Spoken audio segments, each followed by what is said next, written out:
خیر العمل ٹرسٹ کی جانب سے عشرہ مجالس کی آج چھٹی مجلس سے خطاب کے لیے میں ملتمس ہوں قبلہ و کعبہ حجت الاسلام المسلمین مفکر اسلام خطیب عالم استاذ العلماء علامہ مولانا آیت اللہ عقیل الغروی صاحب سے کہ تشریف لائیں اور آج اس مجلس سے خطاب فرمائیں. شکریہ. نعرہ تکبیر، نعرہ رسالت، نعرہ حیدری، حیدری بر محمد و آل محمد صلوات.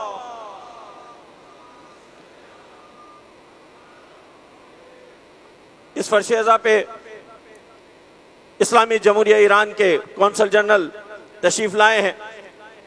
ہم دعا گو ہیں خداوند عالم ان تمام آنے والے عزاداروں کی صحت و سلامتی کے لیے، آپ تمام عزاداروں کی صحت و سلامتی کے لیے مل کر کے باواز بلند نعرہ صلوات.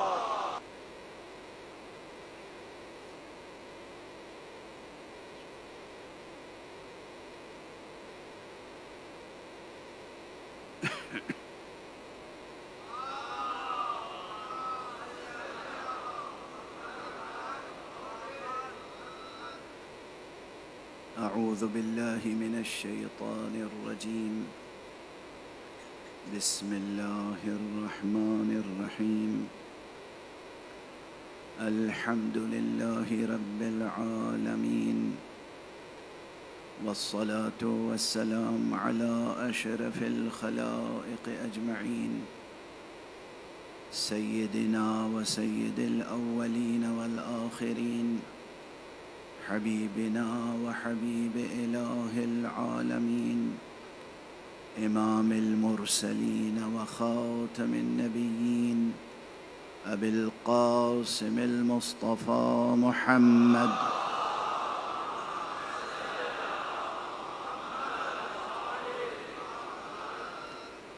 وعلى أهل بيته الطيبين الطاهرين الهداة المهديين المعصومين المظلومين، واللعنة الدائمة على أعداء الحق والدين.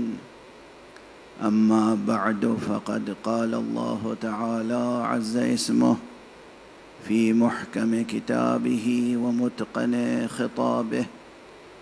بسم الله الرحمن الرحيم.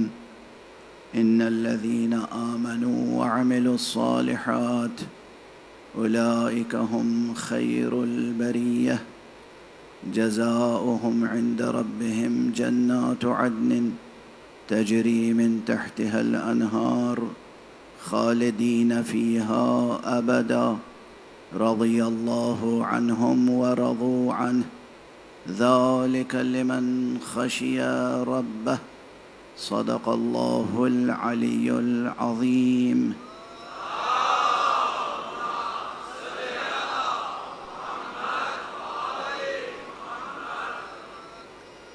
ایک اور شایان شان طریقے سے بلندتر صلوات.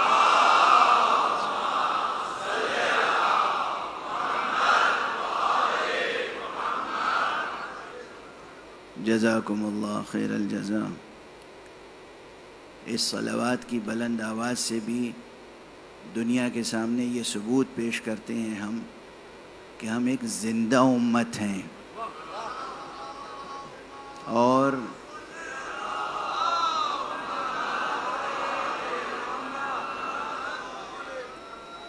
ہم ایک زندہ امت ہیں، اور زندگی کا زے تو ہم سے جدا نہیں ہوتا، زوال کا زے ہمارے قریب نہیں آتا.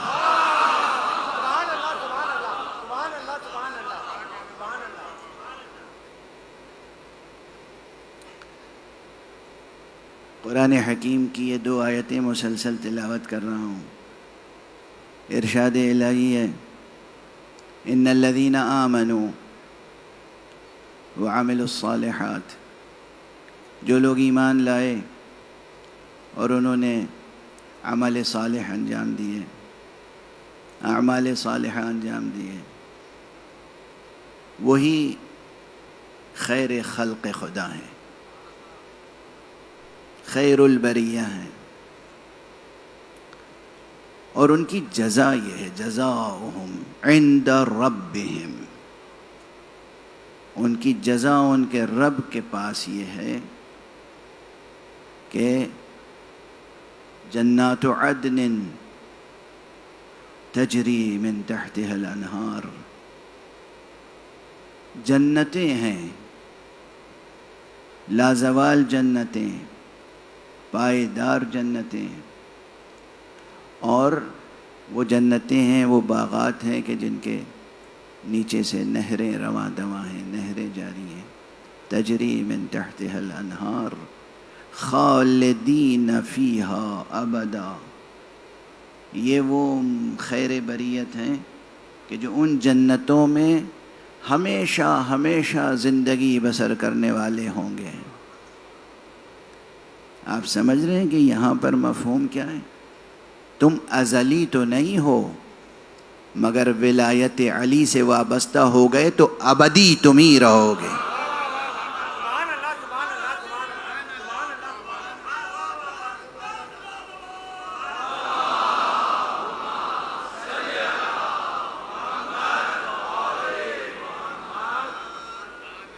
ہم سب حادث ہیں، حادث ہیں، حادثہ نہیں ہیں۔ ہم حادث ہیں، قدیم نہیں ہیں۔ ہم مخلوق ہیں تو ازلی تو نہیں ہیں، مگر ابدی ہو سکتے ہیں، اور ابدی ہونے کا سہارا، ابدی ہونے کا ذریعہ، ابدی ہونے کا وسیلہ بس ایک ہے، اور وہ یہ ہے کہ ہم علوی ہو جائیں۔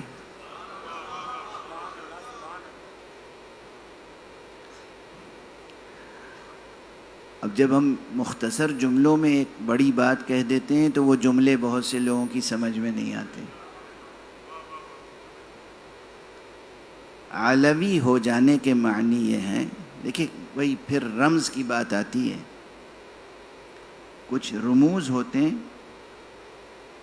وہ تنہا ایک رمز ایک بڑی حقیقت کی نمائندگی کرتا ہے۔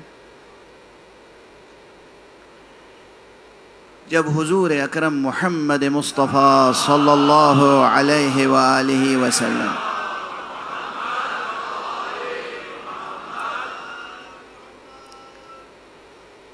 مبعوث ہوئے تھے، آپ کی بعثت ہوئی، تو آپ کا بالکل شروع میں کیا نعرہ تھا، سلوگن کیا تھا، دعوت کے لیے کیا ارشاد فرمایا کرتے تھے؟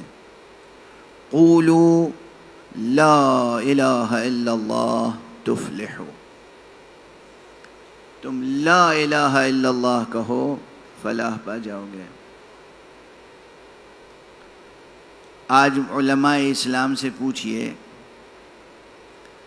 کہ کیا صرف لا الہ الا اللہ کہنے سے بات بن جائے گی؟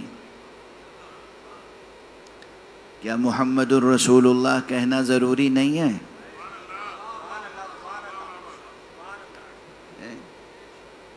اب کوئی اسی پر آ کر اب کیا کہیں؟ مجھے وہ الفاظ بہت اچھے نہیں لگتے جس میں ڑے اور ڈال اور ٹے اور ٹھے ہو، لیکن یہاں پر کہنا پڑتا ہے کہ کوئی آ کے اڑ جائے اس بات پر کہ حضور کا ارشاد ہے قولوا لا الہ الا اللہ تفلحوا، تم لا الہ الا اللہ کہو فلاح پا جاؤ گے۔ میں اور کچھ نہ کرتا ہوں، نہ سنتا ہوں، نہ کہتا ہوں، بس لا الہ الا اللہ یہی دہراتا رہتا ہوں۔ آپ بتائیے، دنیا کے علماء، مفکرین، مصلحین، فقہاء، مجتہدین، اصولی، اخباری، سنی، شیعہ، دیوبندی، بریلوی، اور جتنے بھی ہیں پوری امت، کوئی اس کا یہ آرگومنٹ تسلیم کرے گی کہ بس لا الہ الا اللہ صرف یہ ایک جملہ کہتا رہے فلاح پا جائے گا؟ تو پھر اس جملے کی اس حدیث مبارک کی حقیقت کیا ہے؟ حقیقت یہ ہے کہ لا الہ الا اللہ رمز ہے، لا الہ الا اللہ عنوان ہے۔ قولوا لا الہ الا اللہ کے معنی یہ ہے کہ یہ لا الہ الا اللہ کی پوری حقیقت تمہیں قبول کرنی ہے۔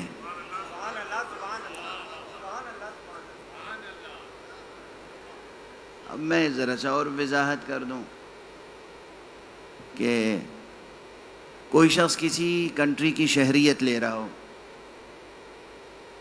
تو شہریت لینے میں ایک چھوٹا سا جملہ زبان سے کہنا پڑتا ہے، لیکن جب شہریت مل جاتی ہے تو پھر کتنے قوانین، کتنے اصول، کتنے ضابطے، کتنی چیزوں کی پابندی کرنی پڑتی ہے۔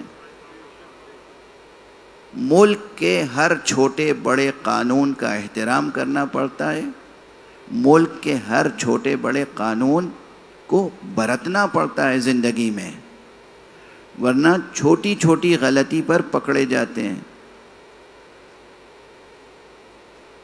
جہاں منظم ترقی یافتہ ملک ہیں وہاں تو آپ ٹریفک سگنل کی بھی مخالفت کریں تو جواب دہی ہوتی ہے نا۔ تو ظاہر ہے جب مقام گفتگو میں انسان بحث میں ملک اور شہریت اور یہ باتیں کہتا ہے تو وہ آئیڈیل سچویشن ہی سے گفتگو ہوتی ہے۔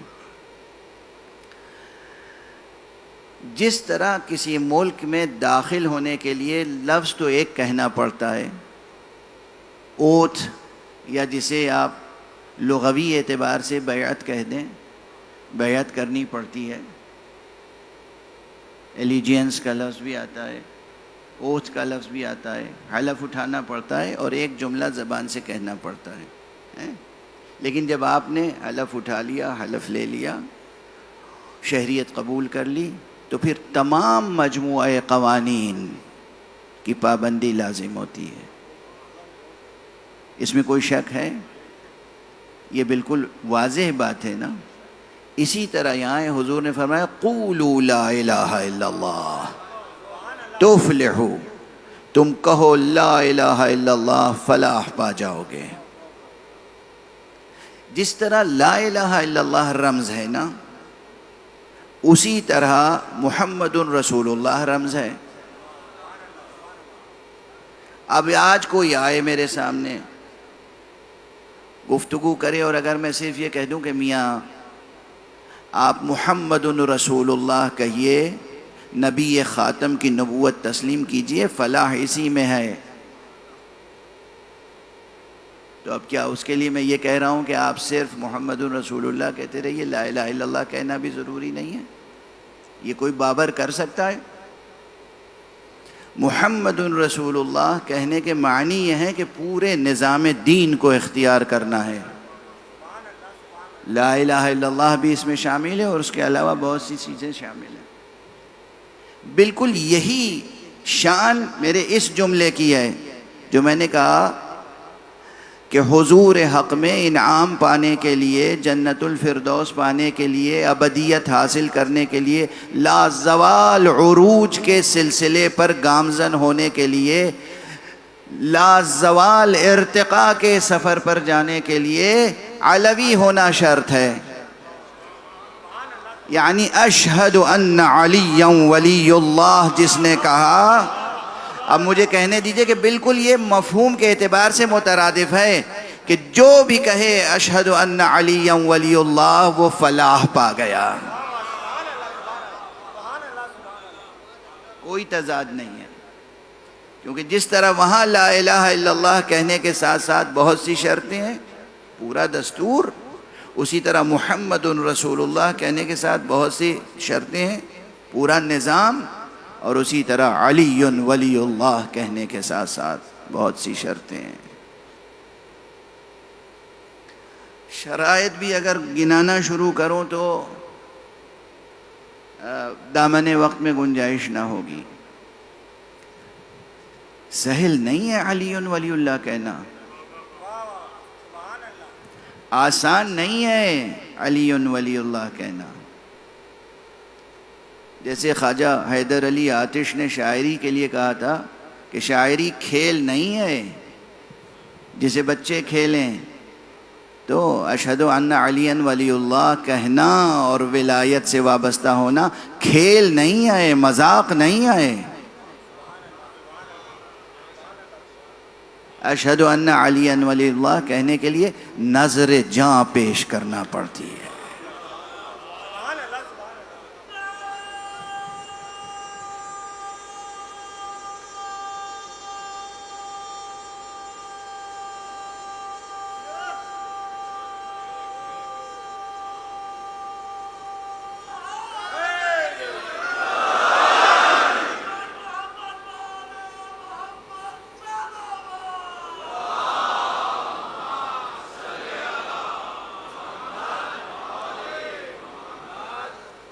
یہ جو عنوان ہی قائم کیا ہے میں نے، کس لیے قائم کیا؟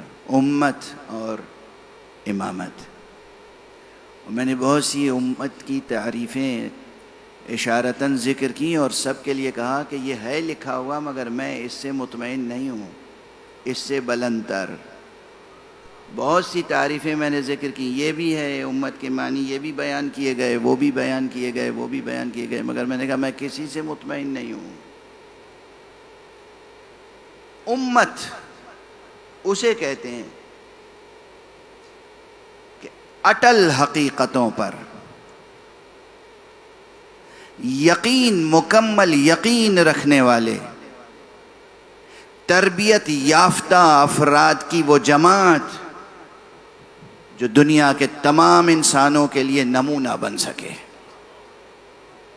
اسے کہتے ہیں امت۔ اس لیے کہ لفظ امت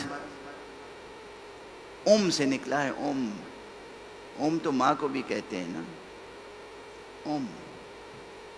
وہ افراد جو اقدار کے لحاظ سے، اخلاق کے لحاظ سے، اصول کے لحاظ سے، اور اصول و اقدار و اخلاق یعنی ہر ایک میں یہ پوشیدہ ہے، ترقی پذیر اخلاق، ارتقاء پذیر اقدار، وہ قدریں، وہ اخلاق، وہ سیرت، وہ کردار، وہ اصول، وہ تعلیمات جو اس فانی انسان کو باقی اور ابدی بنا دے۔ ان اقدار اور ان اخلاق اور ان سیرت کی راہوں پر، ان اصول و ضوابط پر جو افراد گامزن ہوں اور تربیت یافتہ ہوں، خوب تربیت یافتہ ہوں، وہ کہلاتے ہیں امت۔ وہ مستحق ہیں کہ انہیں امت کہا جائے۔ اور جو ایسے افراد کی تربیت کرنے والا ہو اسے کہتے ہیں امام۔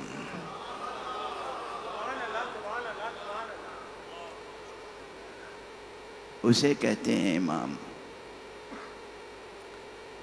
ایک جملہ عرض کروں، ہمارے تمام اماموں کی شان ایک جیسی ہے، مگر دو اماموں کا نام ہر زبان پر ہے، واقعاً ہر زبان پر ہے۔ یہ الگ بات ہے کہ جس کی جتنی معرفت ہے وہ اپنی معرفت کے حساب سے ہی محبت کرتا ہے، لیکن ہے ہر ایک کی زبان پر۔ اور دونوں ناموں کے ساتھ لفظ امام ایسا جڑا ہوا ہے کہ وہیں ان ناموں کے ساتھ لفظ امام اپنی سچی حرمت پاتا ہے۔ یوں تو لفظ امام بہت عام ہے، بہت عام ہے۔ کوئی فقہ میں فقیہ کامل ہو، نمایاں خدمت کی ہو، اسے امام کہہ دیتے ہیں۔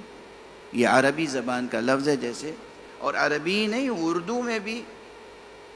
افسوس یہ ہے کہ جو لوگ بحثیں کرتے ہیں اب، وہ اردو زبان کے بھی ادب سے واقف نہیں ہیں۔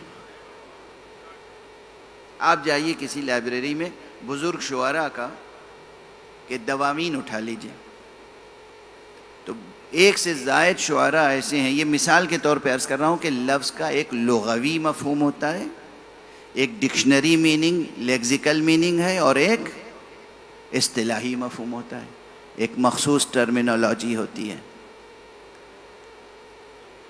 لیکسیکل میننگ، ڈکشنری میننگ، لغوی اعتبار سے بھی لفظ استعمال ہوتا ہے، لغت میں ہے، استعمال ہوگا۔ مجھے بالکل اچھا نہیں لگ رہا ہے کہ میں یہ مثال ممبر سے دوں، بالکل اچھا، لیکن زبان کے مسئلے کو حل کرنا ہے۔ آپ جا کے دیکھیے ذرا، اردو ادب کی کتابوں کا مطالعہ کیجئے، کسی ایک شاعر کو جس نے زندگی بھر صرف غزلیں کہیں، لیکن اچھی غزلیں کہیں، مقبول ہوا، معتبر ہوا فن کے لحاظ سے، اس کو آپ حضرات لکھ دیتے ہیں امام المتغزلین، یعنی غزل کہنے والوں کے امام ہیں۔ نعوذ باللہ، کیا یہ معصوم امام ہے؟ نعوذ باللہ، خاکم بدہن، یہ معصوم امام؟ اردو کی بات کر رہا ہوں ابھی، عربی و فارسی کی نہیں۔ امام الشعراء، یعنی شاعروں کے امام، یعنی استاد شخص ہے، علم عروض سے واقف ہے، علم قافیہ سے واقف ہے، زبان سے واقف ہے، محاوروں سے واقف ہے، ضرب الامثال سے واقف ہے، خود موضوع طبع ہے، جو اس کے سایہ تربیت میں آ جاتا ہے اس کو موضوع بنا دیتا ہے، شاعر ہے، خلاق ہے، زبان پر قدرت ہے، اندر سے باہر تک شعری شخصیت ہے، شعری مضامین پر کی آمد اس کے ہاں ہے، الفاظ پر مکمل گرفت ہے، ہر طرح کے جذبات، احساسات، ادراکات، خیالات، نظریات کو وہ بہتر سے بہتر اسالیب میں زبان کے سانچے میں ڈھال کے دوسروں کے لیے قابل فہم بنا دیتا ہے۔ تو اگر یہ صفات ہیں اس میں، اور شاگردوں کی تربیت کرتا ہے، دوسرے شاعروں کی اصلاح کرتا ہے، آپ اسے استاد شاعر اور امام الشعراء کہہ دیتے ہیں۔ واضح ہے؟ اسی طرح اگر کوئی کسی امت کی خدمت کر رہا ہے، ہم اسے امام کہہ دیتے ہیں۔ کہتے ہیں ہر دور میں یہ جاری رہا ہے، لفظوں کو بت بنا کے جنگ نہ کریں۔ ساری دنیا جانتی ہے کہ فقہ میں، کلام میں، ادب میں، حدیث میں الگ اماموں کا مقام ہے، مگر یہ سب لفظ امام لغوی ہیں، اور جب ہم امام علی کہتے ہیں تو پھر یہ زمینی لفظ نہیں رہتا، آسمانی لفظ ہو جاتا ہے۔ ہر موقع پہ صراحت کی بھی ضرورت نہیں ہے، معلوم ہے کہ جب ہم امام علی کہتے ہیں تو وہ لغوی معنی میں نہیں کہتے، وہ اس اصطلاحی معنی میں کہتے ہیں جس معنی میں قرآن نے ابراہیم کو امام کہا تھا۔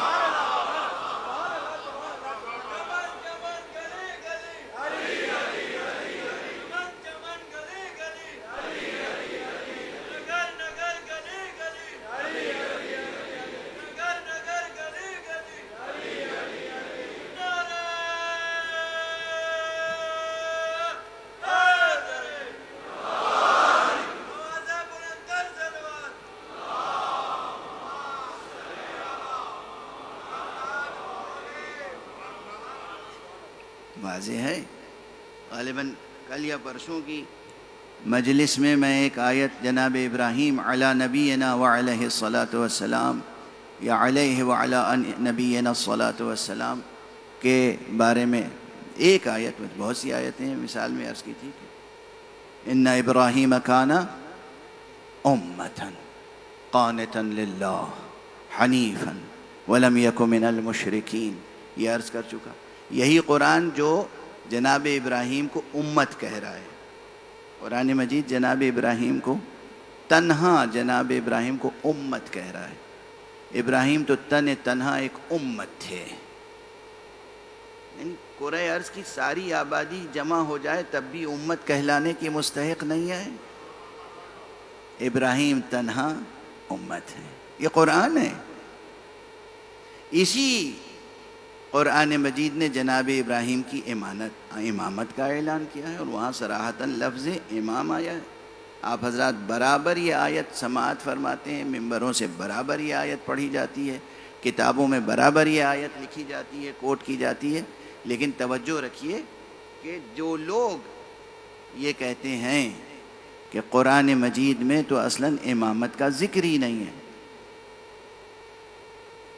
قرآن مجید میں امامت کا ذکر ہی نہیں، ان کے لیے بڑی مقام حیرت ہے، کیسا مکابرہ ہے، کیسا انکار ہے، قرآن مجید میں کوئی بھی حقیقت اگر ایک جگہ پر بھی بیان ہوئی ہے تو ہوئی تو ہے. سورہ قل هو اللہ قرآن مجید میں ایک ہی تو ہے. سورہ کوثر قرآن مجید میں ایک ہی تو ہے. تو اگر ایک ہی بار لفظ آیا ہے تو کیا اس کی اہمیت نہیں ہے؟ جبکہ لفظ امام طرح طرح سے آیا، ہر طرح کے اماموں کو قرآن نے پہچنوایا. جو خود سے امام بن جاتے ہیں ان کو بھی پہچنوایا، جنہیں خدا امام بناتا ہے انہیں بھی پہچنوایا. ایک صلوات پڑھ دیجیے. حیدری حیدری بآواز بلند علیہ صلوات.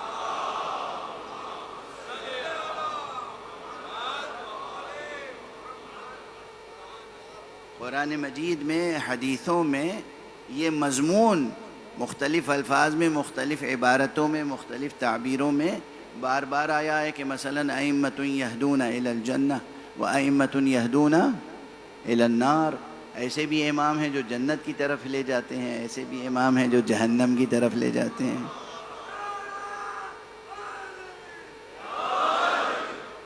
تو یہ دہن معصوم پر بھی اس طرح سے تعبیریں آئیں یا نہیں؟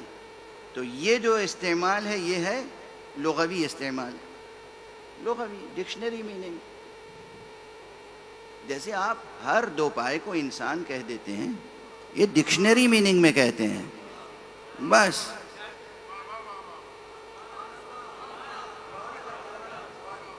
ہر دو پائے کو آپ انسان سمجھتے ہیں، دھوکہ نہ کھائیے گا. دو پاؤں پہ چلنے والے سب انسان نہیں ہیں. انسان ایک بڑی حقیقت ہے. اب دیکھیے بات آ گئی تو اتنا سا بھی کہہ دوں، امت تو بنے گی جب بنے گی کہ جب انسان بن جائیں.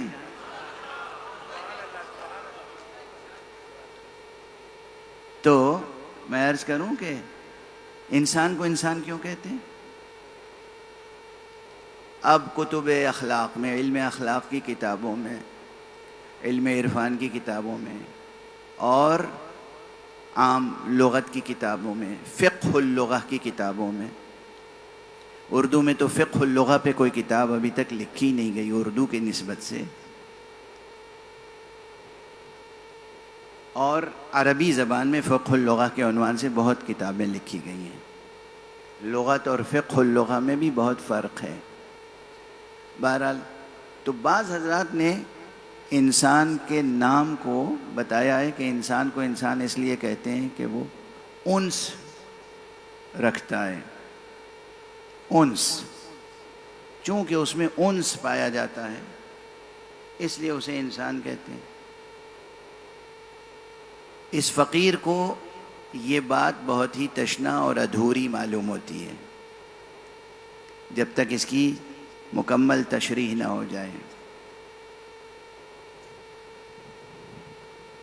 وحشی جانور بھی اگر اہتمام کے ساتھ گھر میں رکھے جائیں، پالے جائیں، پوسے جائیں، پالتو جانور بنا لیا جائے انہیں، تو انس تو ان میں بھی پیدا ہو جاتا ہے.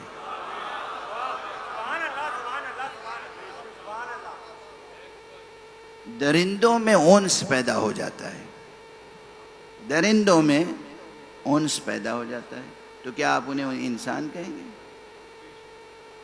بے پناہ انس پیدا ہو جاتا ہے حیوانوں میں، جو بنیادی طور پر درندے ہیں مگر آپ کے گھر میں رہتے ہیں، آپ ان کو کھلاتے ہیں، پلاتے ہیں، نہلاتے ہیں، دھلاتے ہیں، آپ انہیں پیار کرتے ہیں، وہ آپ کے ساتھ مانوس ہو جاتے ہیں. انس ہے، اور ایسا ویسا انس نہیں ہے، وہ پہچانتے ہیں جس کو، بس اسی سے انس کرتے ہیں. اگر آدمیوں کی صحبت میں تربیت پا کے درندے جانور بھی پہچاننے لگیں کہ ہر دو پایا میرا نہیں ہے، میرا وہی ہے جو میرا رکھوالا ہے،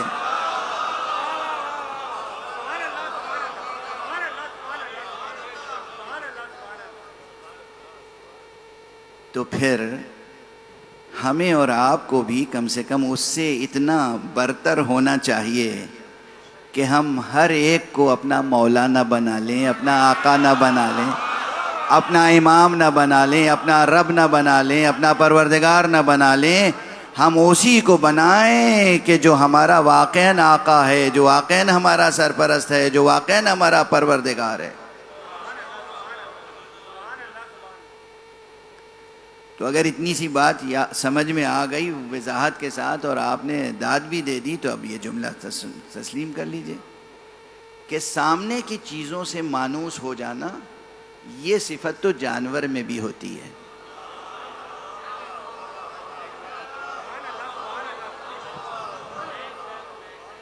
بھئی کسی جانور کو آپ جس جگہ رکھتے ہیں وہ اس جگہ سے مانوس ہو جاتا ہے. کہیں لے جا کے چھوڑیے، وہ دوڑتا بھاگتا ہانپتا ہوا آ کے اسی جگہ آ کے ٹھہرے گا، جگہ سے مانوس ہو جاتا ہے. کہیں بھیڑ میں چھوڑ دیجئے، بڑی بھیڑ میں وہ ایک ایک کو سونگھتا ہوا آگے بڑھے گا، اور جب اس کا مالک مل جائے گا تبھی قرار پائے گا. تو جو سامنے کی چیزیں ہیں ان سے انس پیدا ہو جانا، مانوس ہو جانا، اور اتنا گہرا انس پیدا ہو جانا، اتنا قوی انس پیدا ہو جانا، یہ تو جانوروں کے لیے بھی ایک عام بات ہے. تو ہماری آپ کی کیا خصوصیت ہے؟ ہمیں انسان کہا ہی اس لیے جاتا ہے کہ ہم ان حقیقتوں سے مانوس ہو جائیں جو آنکھوں سے نظر نہیں آتی مگر وجود رکھتی ہیں.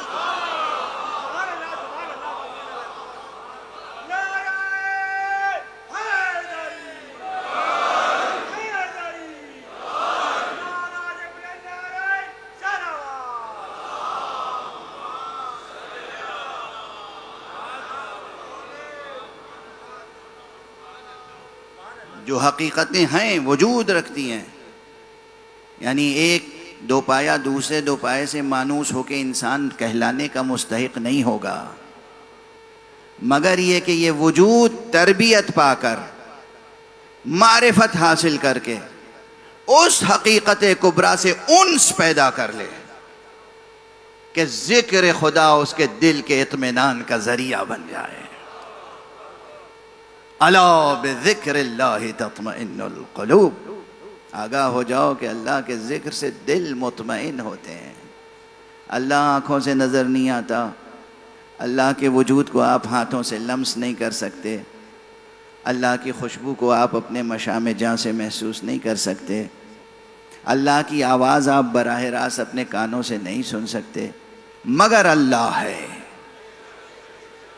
اتنا بلند ذوق ہو جائے، اتنا بلند ذوق ہو جائے کہ اس پردہ غیب میں رہنے والے پروردگار سے آپ کا دل مانوس ہو جائے، تب آپ انسان کہلائیں گے. کتنے ہیں جو اس طرح سے اپنے رب سے مانوس ہیں؟ کتنے ہیں؟ ہم نے تو بہت سے لوگوں کو دیکھا ہے ہاتھ میں تسبیح ہے،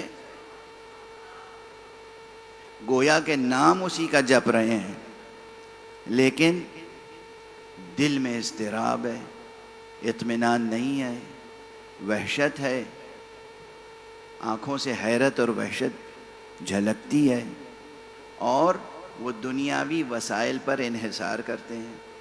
کبھی ان کا سہارا، کبھی ان کا سہارا. ہاتھ میں تسبیح ہونے سے کوئی عالم و متقی و عارف ہو جاتا ہے؟ حقیقتاً قلب مانوس ہو جائے اس حقیقت الحقائق سے، دل مانوس ہو جائے، تب انسان بنے گا. اور پھر انس جب پیدا ہو جائے تو پھر یہ انس اور ترقی کرے. انس تو پہلی منزل ہے. انس کے بعد ہے الفت. الفت سے آگے کی منزل ہے محبت. محبت سے آگے کی منزل ہے عشق. عشق سے آگے کی منزل ہے شغف. شغف سے آگے کی منزل ہے جنون.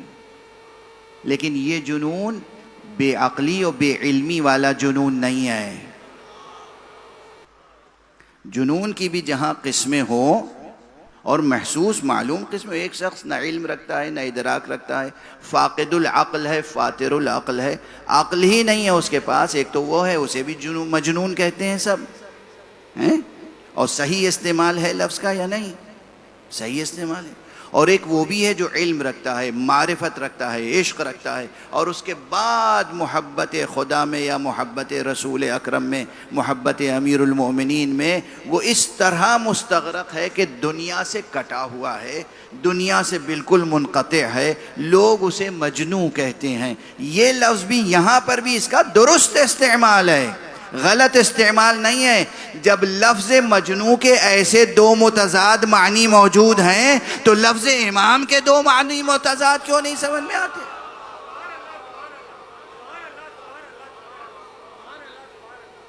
یہ مجنوں اور وہ مجنوں برابر ہیں؟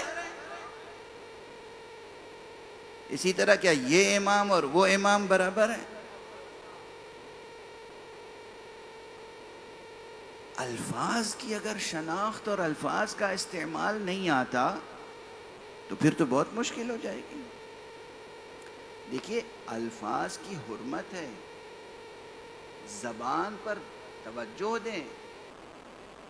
یہ جو عہد ہے نا، یہ زمانہ گلوبل ایک حقیقت ایسی ہے کہ کلچرلی زوال آ رہا ہے سب پر. یہ زوال اس زوال سے مختلف ہے جس کا میں نے انکار کیا تھا. تہذیبی زوال، لسانی زوال، اقدار کا زوال، اخلاق کا زوال، ہر جگہ معیار کا زوال. ایک زمانہ تھا تجارت کا بھی ایک معیار تھا، اب تجارت کا وہ معیار نہیں ہے جو پہلے تھا. یعنی پہلے تجارت میں واقعاً برکت تھی اور تجارت محترم ایک ذریعہ معاش تھا، اس لیے کہ اس میں حرام شامل نہیں تھا، سود شامل نہیں تھا. اب تو تجارت ہو رہی ہے مگر تجارت کے نام پر سودی کاروبار ہی ساری دنیا میں فروغ پا رہا ہے، اور تجارت کے نام پر استحصالی نظام قائم ہے. کیپٹلزم میں اور اسلام کے نظام اقتصادیات میں ایک لفظ کا فرق ہے. مختصر کر کے عرض کر رہا ہوں، ورنہ فرق بیان کریں 100 صفحے 200 صفحے 1000 صفحے لکھ دیے جائیں. ایک لفظ کا فرق ہے، خوب دنیا کو کماؤ اور تسخیر کرو، بس یہاں تک ہے کیپٹلزم. خوب دنیا کو کماؤ اور تسخیر کرو اس شرط کے ساتھ کہ کسی دوسرے کا استحصال نہ ہونے پائے. یہ ہے اسلام. صلوات پڑھ دیجئے محمد وآلہ.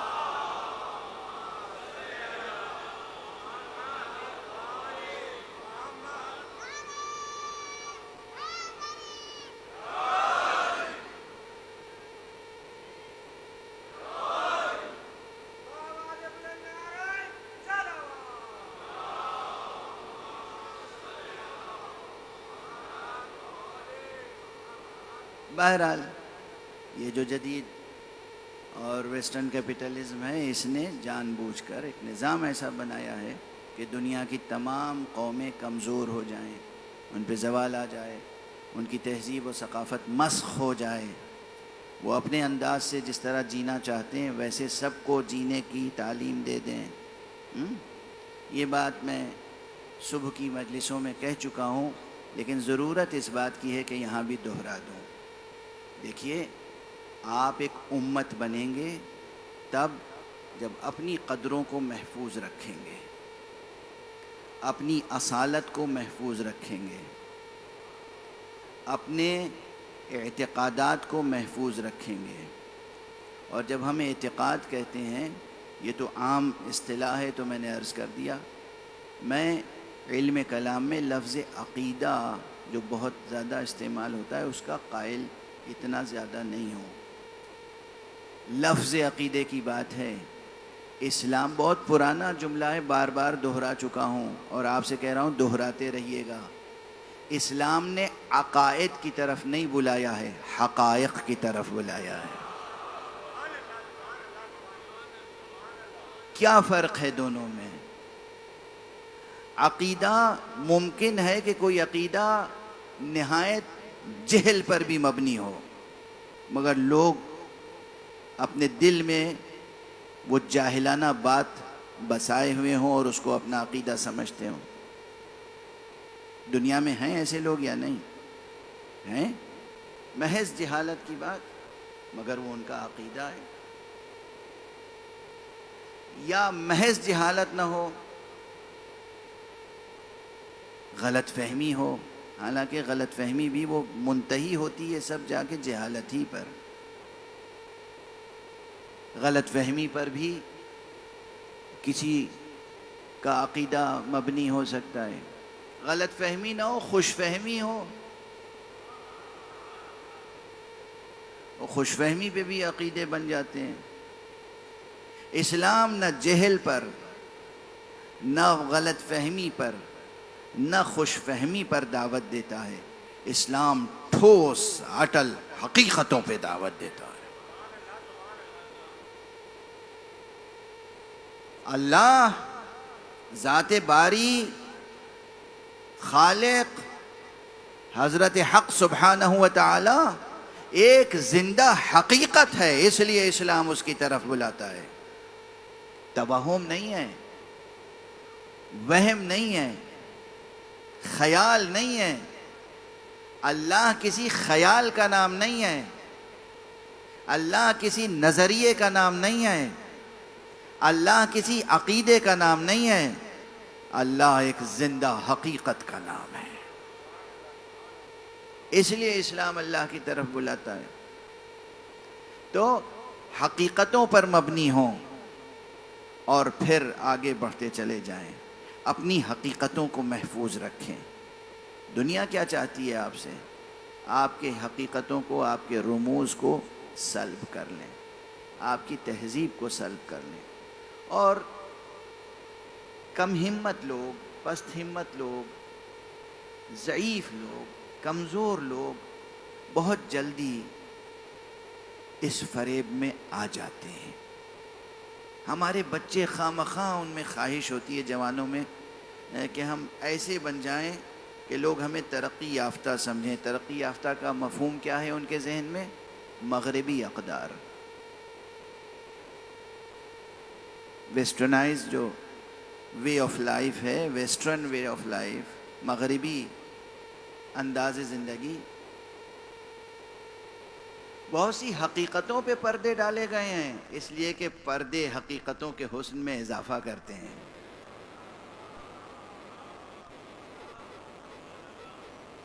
پردے حقیقتوں کے حسن میں اضافہ کرتے ہیں. اب جہاں واقعاً پردہ حسن میں اضافہ کر رہا ہو، ایک بے ذوق و بد ذوق معاشرہ پیدا ہو جائے اور پردے کی مخالفت کرے، کیا آپ تسلیم کر لیں گے اسے؟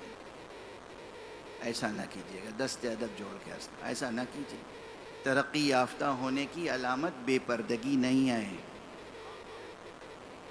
ترقی یافتہ ہونے کی علامت عریانیت نہیں ہے. اور یہ حقوق انسانی کی پاسداری نہیں ہے کہ بچیوں کے سروں سے اسکارف اتار لیا جائے. میں نے یہی جملہ بعینہ کہا تھا اور اس وقت عرض کر رہا ہوں، یہ کون سا دوہرا معیار ہے اور کس طرح کی فریب کارانہ سیاستیں ہیں. انہیں عریاں ہونے کا حق ہے اور ہمیں لباس پہننے کا حق نہیں ہے.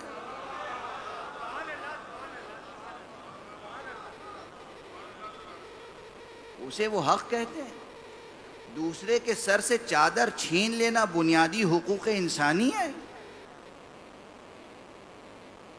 یہ حقوق انسانی کی پاسداری ہے. آپ جس ذوق پر پروان چڑھے ہیں آپ اپنے ذوق کا خیال رکھیے. ہم جس ذوق پر پروان چڑھے ہیں ہمیں ہمارے حال پہ رہنے دیجیے. ہم بجبر آپ کے سر کو ڈھانکنے کے لیے آگے نہیں بڑھتے. آپ بجبر ہمارے سر کو عریاں کرنے کے لیے کیوں کوشش کرتے ہیں؟ جوانان عزیز، ہمارے صحافی حضرات، ہمارے دانشور، ہمارے قلمکار، ادیب، شاعر، ان کو اپنا رول پلے کرنا ہوگا.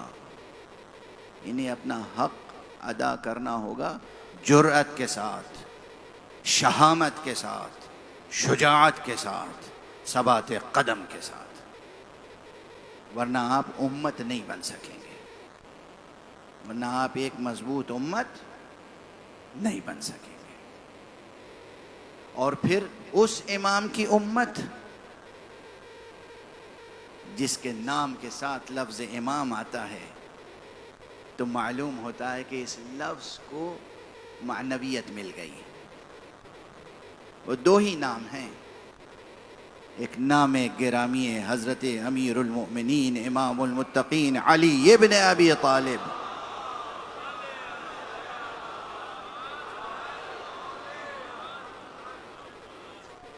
اور دوسرا اسم سامی اور نام نامی جناب ابو عبداللہ الحسین کا ہے۔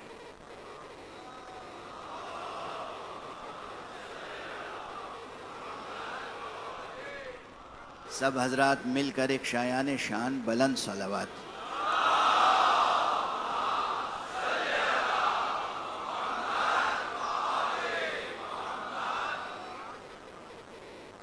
یہ دو نام ایسے ہیں کہ ان کے ساتھ لفظ امام اس طرح وابستہ ہے کہ انہی ناموں کے سہارے سے قیام قیامت تک لفظ امام کی حرمت باقی رہے گی۔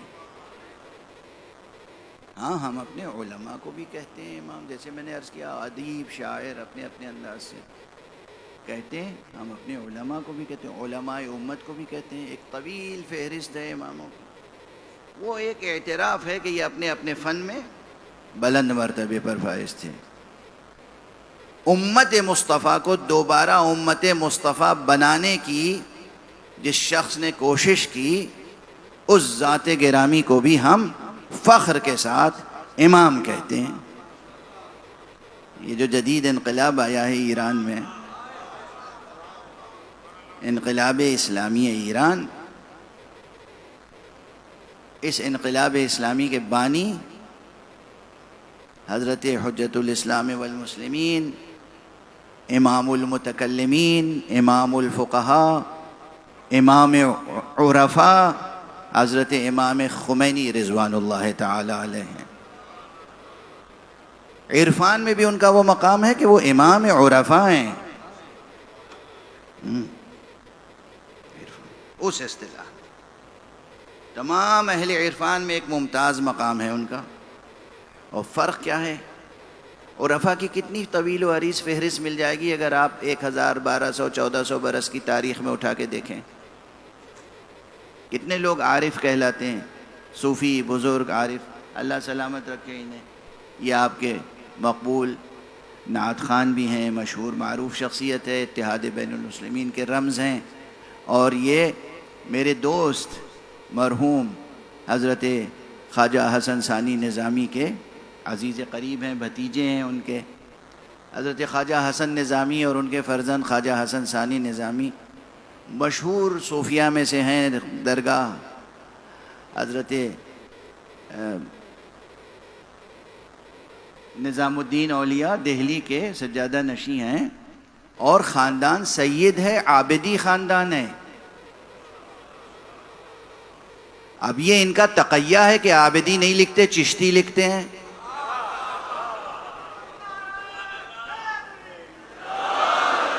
میں نے کہا تھا نا کسی مجلس میں کہ میں بتاؤں گا ہمارے علماء اہل سنت کتنا تقیہ کرتے ہیں عابدی، امام زین العابدین علیہ السلام کی نسل سے ہیں یہ۔ صلوات پڑھ دیجئے محمد و آلہ۔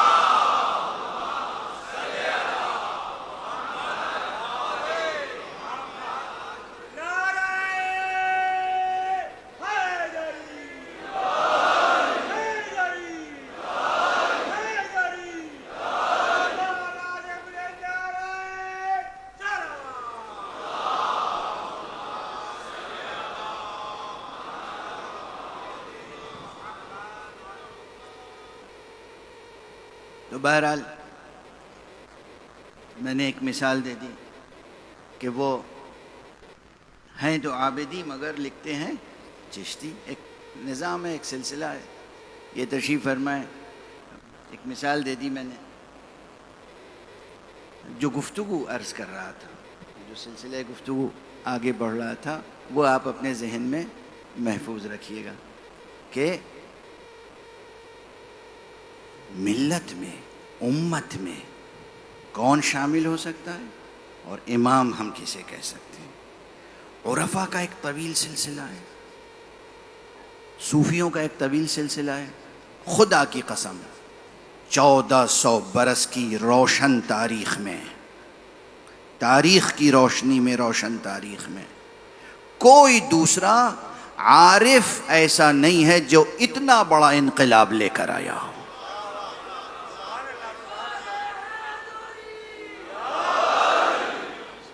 عارف کا تصور کیا تھا؟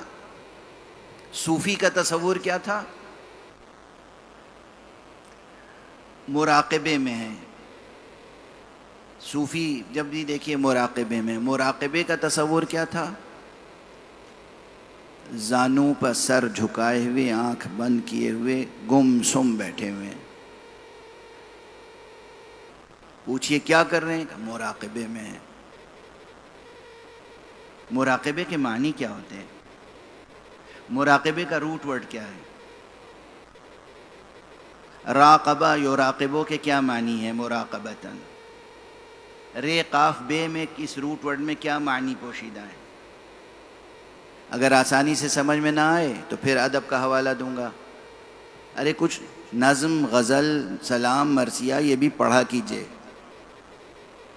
لینگویج کا ٹیسٹ اور لٹریچر کا ٹیسٹ ہونا چاہیے۔ سخن آبروئے بشر ہے، لفظوں کا استعمال، لفظوں کا کھیل انسان ہی کے لیے ہے، حیوان کے لیے نہیں ہے۔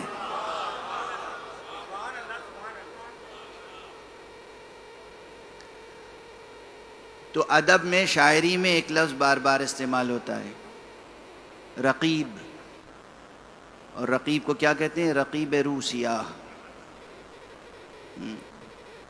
یہ غزل میں جو رقیب ہے یہ کون سا رقیب ہے؟ اور فارسی غزل میں بھی خوب ہے۔ ہماری اردو غزل، اردو شاعری تو فارسی شاعری کی کنیز ہے۔ ہم نے تو جو کچھ لیا ہے فارسی سے لیا ہے، ادب میں، شاعری میں، ہماری کلاسیکی شاعری، اس سے فائدہ بھی بہت ہوا اور نقصان بھی بہت ہوا۔ ابھی ان کے سامنے نقصان نہیں گناؤں گا، فائدہ بتا دوں گا۔ صلوات پڑھ دیجئے محمد۔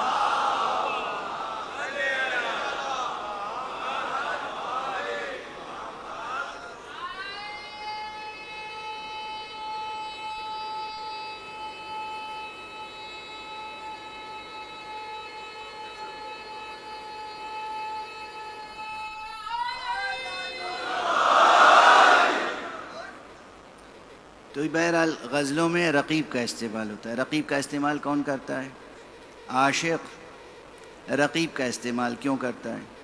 وہ کل کی تقریر میں ایک جملہ کہا تھا نا، عشق مجازی اور عشق حقیقی کا فرق۔ عشق مجازی کیا ہے؟ جسے میں محبت کرتا ہوں، جس سے میرے علاوہ کوئی اور محبت نہ کرے۔ اب یہ رقیب کون ہے؟ رقیب وہی ہوتا ہے کہ جس سے خطرہ ہوتا ہے کہ کہیں میرے محبوب کو یہ بھی تو نہیں چاہنے والا ہے۔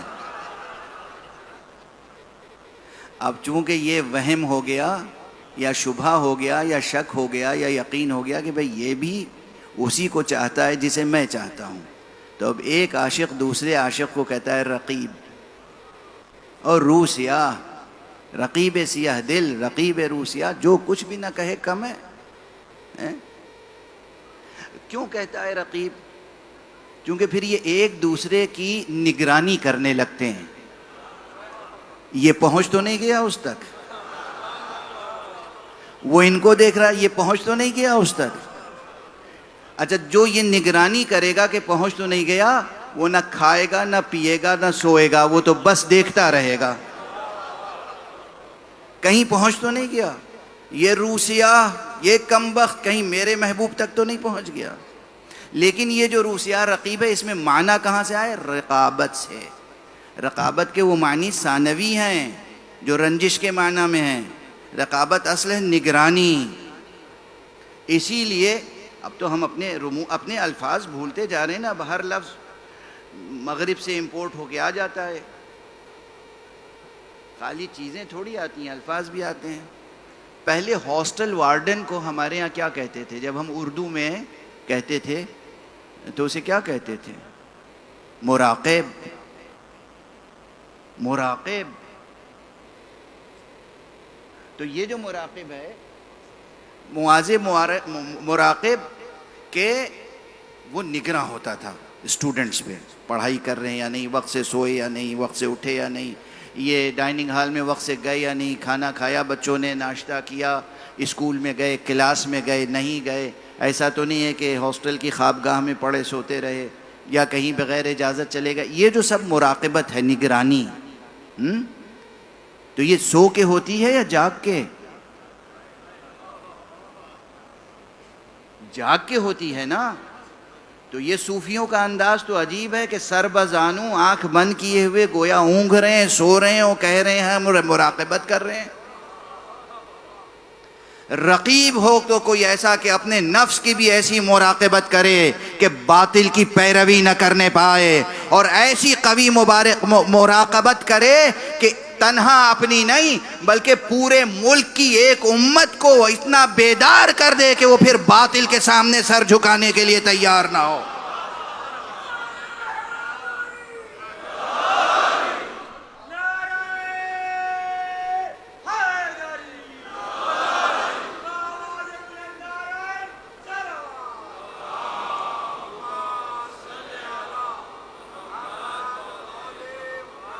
جب بات ہوتی ہے تو مثالیں تو دی ہی جاتی ہیں نا. واقعاً اس وقت کرۂ ارض پر، روئے زمین پر ملت ایران ایک مثالی حیثیت رکھتی ہے. بعض ملکوں کو میں جانتا ہوں کہ ذرا سا مشکلات بڑی طاقتوں کی طرف سے آ جائیں تو ملکوں کے اندر حالات زیر و زبر ہو جاتے ہیں. لیکن 1-2 سال نہیں. ایران میں جمہوری اسلامی کے قیام کو کتنے سال گزر گئے؟ کب سے دشمن جو ہے وہ ان کے پیچھے لگا ہوا ہے. تمام طرح کی اقتصادی ناکہ بندیاں ہیں. میں نے دیکھا ہے ایران کے غیور جوانوں کو، ان کے فوج کے جوانوں کو، ان کے سول سروسز کے جوانوں کو، ان کے ایمبیسی میں کام کرنے والے ڈپلومیٹس کو. ایک وقت وہ بھی آیا کہ ان کے پاس ڈالر بالکل نہیں تھا، کچھ نہیں تھا، تنخواہ نہیں ملتی تھی، کسی کی ضیافت کرنے کا بھی ان کے پاس فنڈ موجود نہیں ہوتا تھا، لیکن سر کسی نے نہیں جھکایا.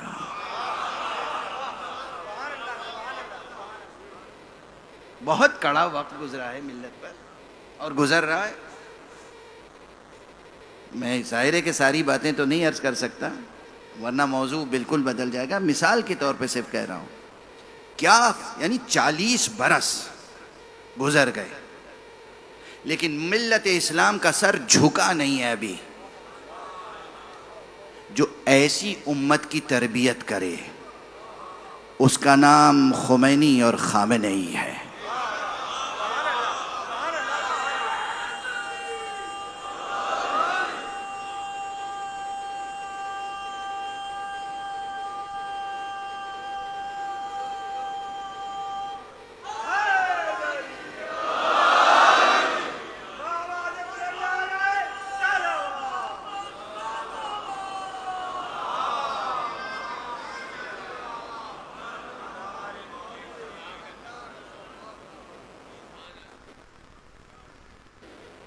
یعنی خدا کی قسم جو کچھ چند لوگ ایسے ہیں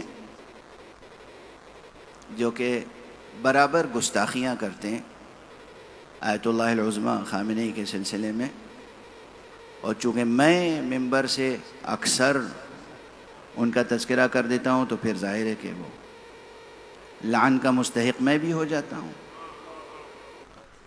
میں سمجھتا ہوں کہ مجھے اجر ملے گا، ثواب ملے گا انشاءاللہ. یہ 2 شخصیتیں ہیں کون؟ کیوں میں انہیں امام کہتا ہوں، کیوں میں انہیں رہبر کہتا ہوں، کیوں میں ان کی تائید کرتا ہوں؟ میری نیشنلٹی ایرانی نہیں ہے اور نہ میں کبھی 1 پیسہ شہریہ میں نے لیا ہے کسی سے. یہ آج بس یوں ہی کہہ دیا، میں اپنی ذات کی طرف سے دفاع نہیں کر رہا. جب میں طالب علم تھا قم میں، اس وقت بھی میں شہریہ نہیں لیتا تھا، منبر کے ذاکری سے جو بغیر شرط کے ہدیہ مل جاتا تھا، پوری زندگی میں نے اس طرح گزاری.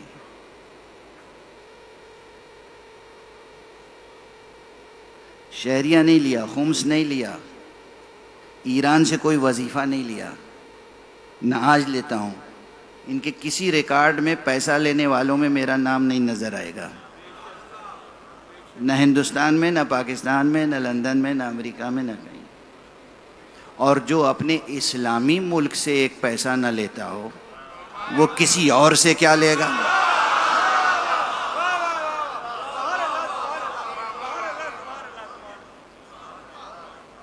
ہمیں لینے کی ضرورت کیا ہے؟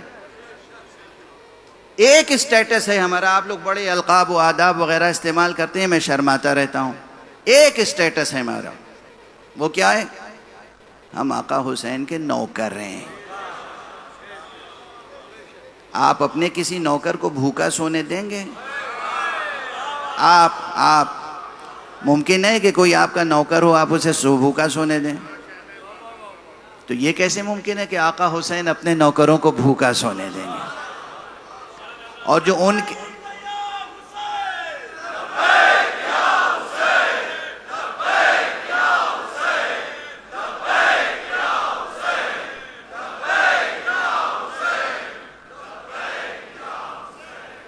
یہ میں نے اتنی بڑی بات کہہ دی اس وقت کہ کسی دفتر میں، کس دنیا پہ، اس گلوب میں نا، کسی دفتر میں، کسی ملک کے کسی دفتر میں، یہاں تک کہ ہمارے مراجع کرام، کسی کے دفتر میں اس فقیر کا نام پیسہ لینے والوں اور شہریہ لینے والوں میں لکھا ہوا نہیں ملے گا آپ کو. شاید اسی لیے اس شان فقر پر لوگ حسد کرتے ہیں.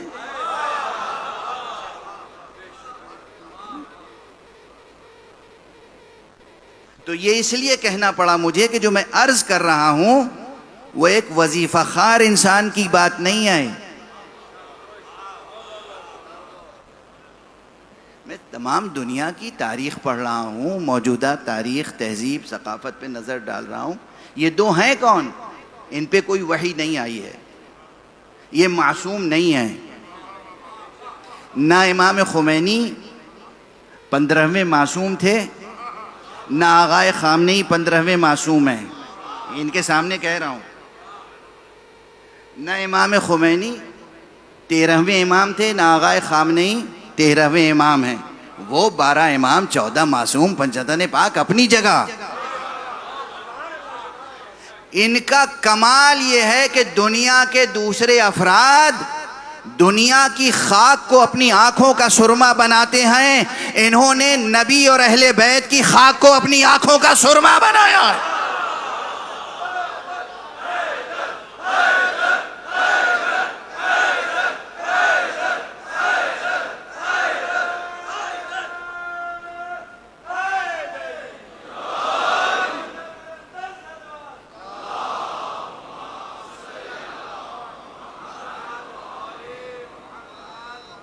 یہ وہ ہیں جنہوں نے مکتب اہل بیت میں تربیت پائی، علوم اہل بیت حاصل کیا، اور اس کے بعد حق ادا کیا ہے عاشورہ کا، حق ادا کیا ہے غدیر کا، حق ادا کیا ہے ولایت کا. دنیا کی باطل حکومتوں کے مقابلے میں ایک ایسی ولایت تو قائم ہے کہ جس کا رشتہ بہرحال ولایت غدیر سے ہے.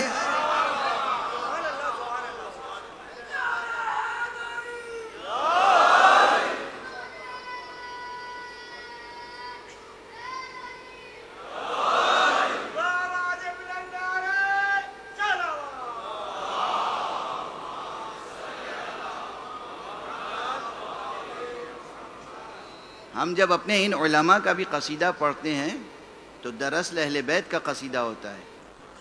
کیوں؟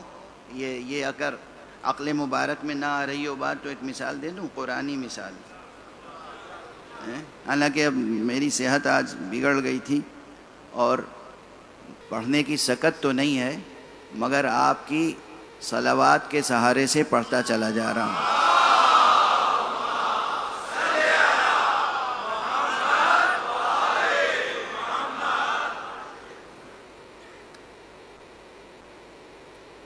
جو عرض کرنا چاہ رہا ہوں نقطہ وہ ذرا غور فرما لیجئے. سب لوگ نماز میں سورہ الحمد پڑھتے ہیں، اور مترجمین اور مفسرین الحمد کا کیا ترجمہ کرتے ہیں؟ تمام تعریفیں اللہ کے لیے ہیں. اور اپنے اس ایکسپریشن کا، اس تعبیر کا مزید کیا بیان پیش کرتے ہیں؟ تمام تعریفیں اللہ کے لیے، یعنی کیا؟ یعنی اگر آپ ایک پھول کی تعریف کر رہے ہیں تو دراصل وہ اللہ کی تعریف ہے. ایک پھل کی تعریف کر رہے ہیں تو دراصل اللہ کی تعریف ہے. شرک نہیں ہو رہا ہے نا؟ اتنا سب نے سنا ہے نا؟ آپ کسی اللہ کی اچھی مخلوق کی تعریف کر رہے ہیں تو گویا اللہ کی تعریف ہو رہی ہے. ہم بھی اگر امام خمینی کی تعریف کر رہے ہیں تو دراصل امام جعفر صادق کی تعریف ہو رہی ہے. ہم امام خامنئی کی تعریف کر رہے ہیں تو دراصل مکتب فقہ جعفری کی تعریف ہو رہی ہے، امام جعفر صادق کی تعریف ہو رہی ہے.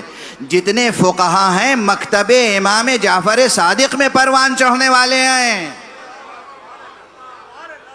اور یہ بھی یاد رکھو امام ابو حنیفہ نے بھی جتنی فقہ کی وہ وہی فقہ میں روشنی ہے، چونکہ وہ امام جعفر صادق سے کسب فیض کرنے والے تھے.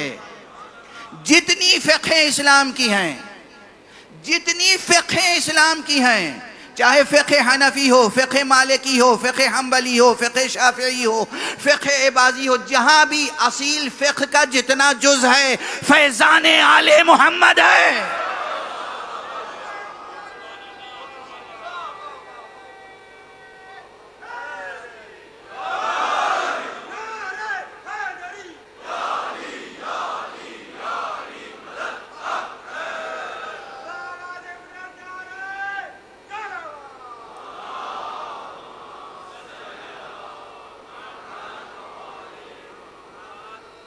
حکمتیں ہیں، مصلحتیں ہیں، کہیں حجابات ہیں، کہیں سہو ہے، کہیں خطا ہے، کہیں نسیان ہے.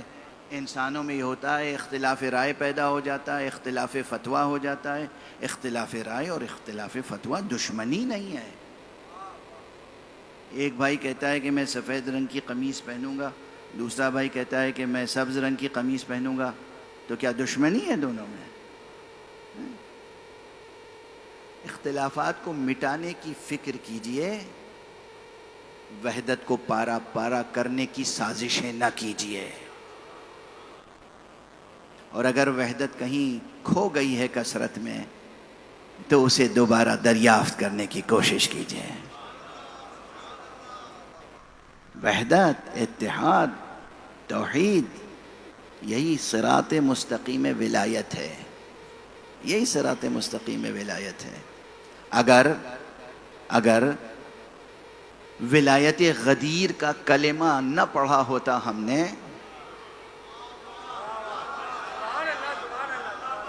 تو ہم تو قرآن مجید کے فلسفہ ولایت ہی سے واقف نہ ہوتے تو ولایت فقیہ کی تاسیس کیسے کرتے ہیں؟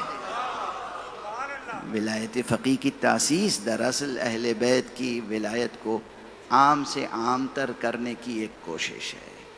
سمجھنے کی کوشش کریں، ناسمجھی میں تفرقہ پردازی نہ کریں. سب مل کر ایک صلوات پڑھیں محمد وآلہ.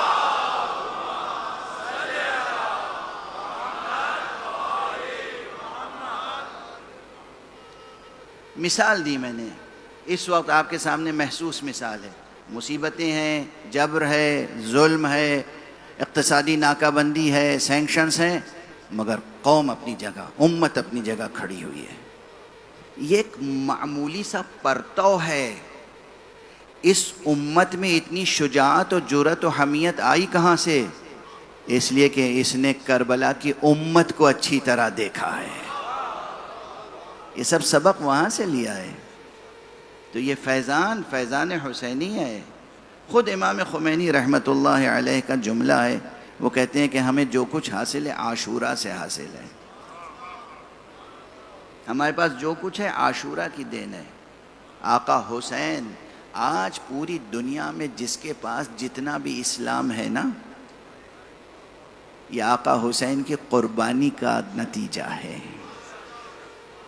اور ان کے بعد جناب سید سجاد کی ریاضت کا نتیجہ ہے. جس کے پاس جتنا اسلام ہے، یہ جملہ سمجھنے کی کوشش کیجئے گا اگر آپ اردو سمجھتے ہیں، جس کے پاس جتنا اسلام ہے وہ اسلام عطاء حسینی اور عطاء سجاد علیہ السلام ہے۔ اس وقت بس گفتگو تمام، بات کربلا تک آ گئی۔ کیا امت تھی کربلا میں،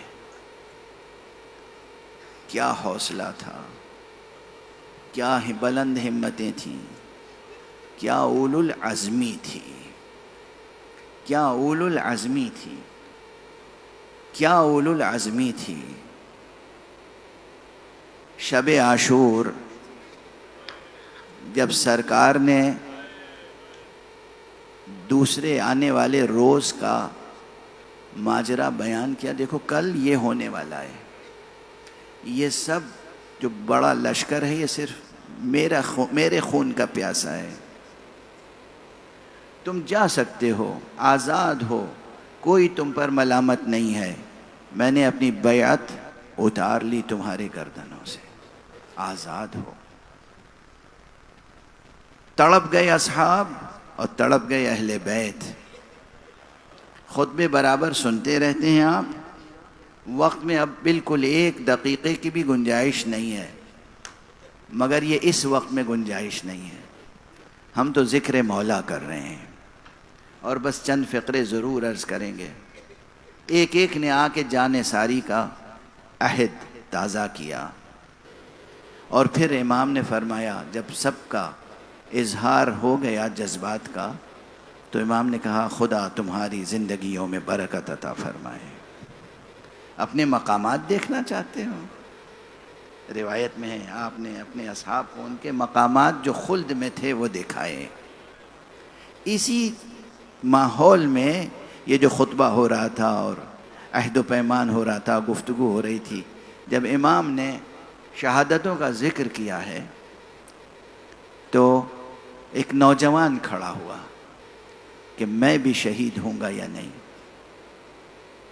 آج میں ان کے مصائب نہیں پڑھوں گا، ہمارے ہاں روایت یہ ہے کہ 7 محرم کو عموماً جناب قاسم کے مصائب پڑھے جاتے ہیں، آپ کے عزا خانے میں آج شہزادہ علی اصغر کا جھولا اور شبیہ لے کر آئیں گے، اس لیے بس ایک ربط کلام ہے جو عرض کر رہا ہوں۔ نوجوان نے پوچھا کیا امو جان میں بھی شہادت کا شرف پاؤں گا؟ جو گفتگو ہوئی بھتیجے سے وہ اپنی جگہ، اس میں ایک جملہ آپ نے کہا، بیٹا کل تم بھی شہید ہوگے، اور جو تمہارا ننھا بھائی ہے نا جھولے میں،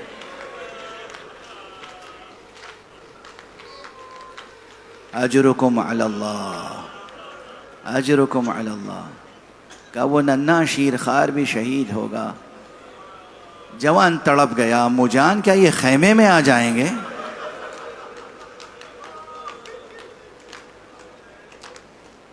کیا یہ خیمے میں آ جائیں گے؟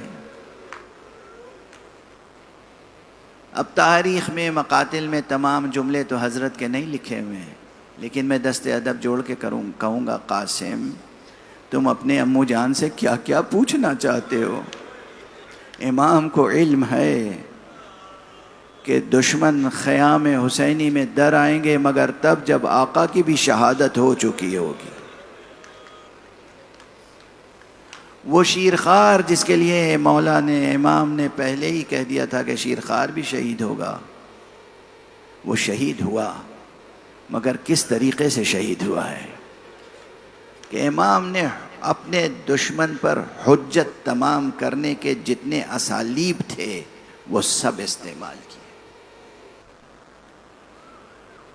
جب میدان کربلا میں آ کے ایک مرتبہ آواز استغاثہ بلند کی ہے، هل من ناصر ينصرنا هل من مغیث یغیثنا، کوئی ہے مدد کرنے والا جو میری مدد کرے، ہماری مدد کرے، ہم اہل بیت کی، کوئی فریاد رسی کرنے والا ہے جو ہماری فریاد رسی کرے۔ امام ہیں، شجاع ہیں، مالک زمین و زمان ہیں، یہ حجت تمام کر رہے ہیں، محتاج نہیں ہیں، یہ مشیت کے تقاضے پورے کر رہے ہیں، حجت تمام کر رہے ہیں۔ کہیں سے کوئی آواز نہیں آئی، لیکن خیمے سے رونے کی آواز بلند ہوئی۔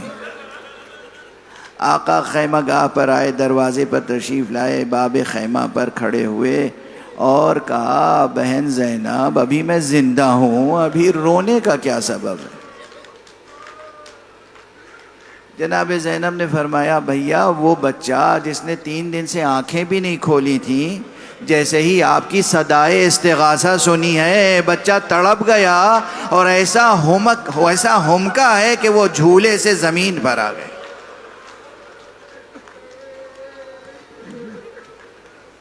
آل رسول کے خون میں، ابو طالب کی نسل میں، ان کے لہو میں کیا جوش و جذبہ جہاد ہوتا ہے۔ آقا نے کہا لاؤ بہن بچے کو میرے حوالے کر دو۔ 3 دن کا بھوکا پیاسا ہے بچہ، شاید اس کے لیے پانی کی کوئی سبیل ہو جائے۔ امام لے کر آئے، دامن ردا کا سایہ کیا، میدان میں لائے، ایک بلندی پہ تشریف لائے۔ دشمن سمجھ رہا تھا کہ قرآن لے کے آ رہے ہیں، اب حسین تنہا رہ گئے ہیں، اس لیے قرآن کا واسطہ دے کے پناہ مانگیں گے۔ امام حسین نے جب دامن کو ہٹایا تو دیکھنے والوں نے دیکھا کہ قرآن تو ہے مگر قرآن ناطق کا پارا ہے۔ اور یہ بچہ بھی کیا حجت خدا تھا، جسے امام معصوم بھی حجت کہہ کے پکار رہا ہے۔ اور امام نے پہلے فوج سے خطاب کیا ہے کہ اگر تمہاری نظر میں میں گناہ گار ہوں، میں خطا کار ہوں، مجھ سے تمہیں کوئی دشمنی ہے تو یہ شیر خوار بچہ تو دنیا کے کسی قانون میں خطا کار نہیں ہوتا۔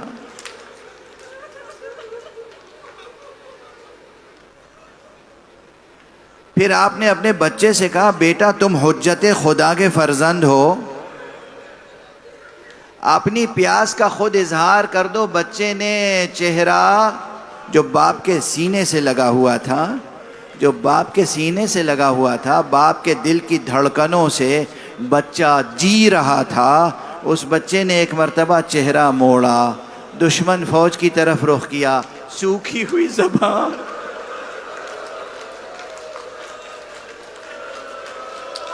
ہونٹوں پر پھرائی۔ ادھر دشمنوں کی فوج میں بھی ایک اضطراب، ایک سراسیمگی، ایک انقلاب آیا۔ ایک دوسرے سے کہتا تھا ہم تو اسے پانی پلائیں گے، ہم تو ضرور اسے پانی پلائیں گے۔ امام نے بچے کو پھر جلتی ہوئی ریت پر رکھا۔ اگر تم سمجھتے ہو کہ بچے کے بہانے سے پانی لے کر میں پی لوں گا، دیکھو یہ بچہ زمین پر ہے، تم ہی پانی پلا دو۔ لیکن یہ سب حجتیں تمام کرنے کا طریقہ تھا۔ امام کو معلوم تھا کہ بچے کو یہ پانی پلانے والے نہیں ہیں، دوسری طرف سینے میں باپ کا دل بھی تھا۔ دیر تک اس بھوکے پیاسے نیم جاں بچے کو جلتی ہوئی ریت پر چھوڑ نہیں سکتے تھے، رکھا پھر اٹھا لیا۔ اب جیسے ہی آقا نے ہاتھ پر اٹھایا ہے، اس وقت عمر ابن سعد نے حرملہ کو آواز دی، حرملہ اقطع کلام الحسین، حرملہ حسین کی تقریر کو، حسین کے کلام کو منقطع کر دے۔ سہ شعبہ تیر چلا اور اس نے بچے کے گلے کو زخمی کیا، امام کے بازو کو زخمی کیا۔ گلو مبارک علی اصغر سے لہو ٹپکنا شروع ہوا۔ امام نے چلو میں لہو لیا، اپنے چہرے پہ ملا۔ میرے بیٹے، اسی خضاب کے ساتھ میں رسول اللہ کی خدمت میں حاضر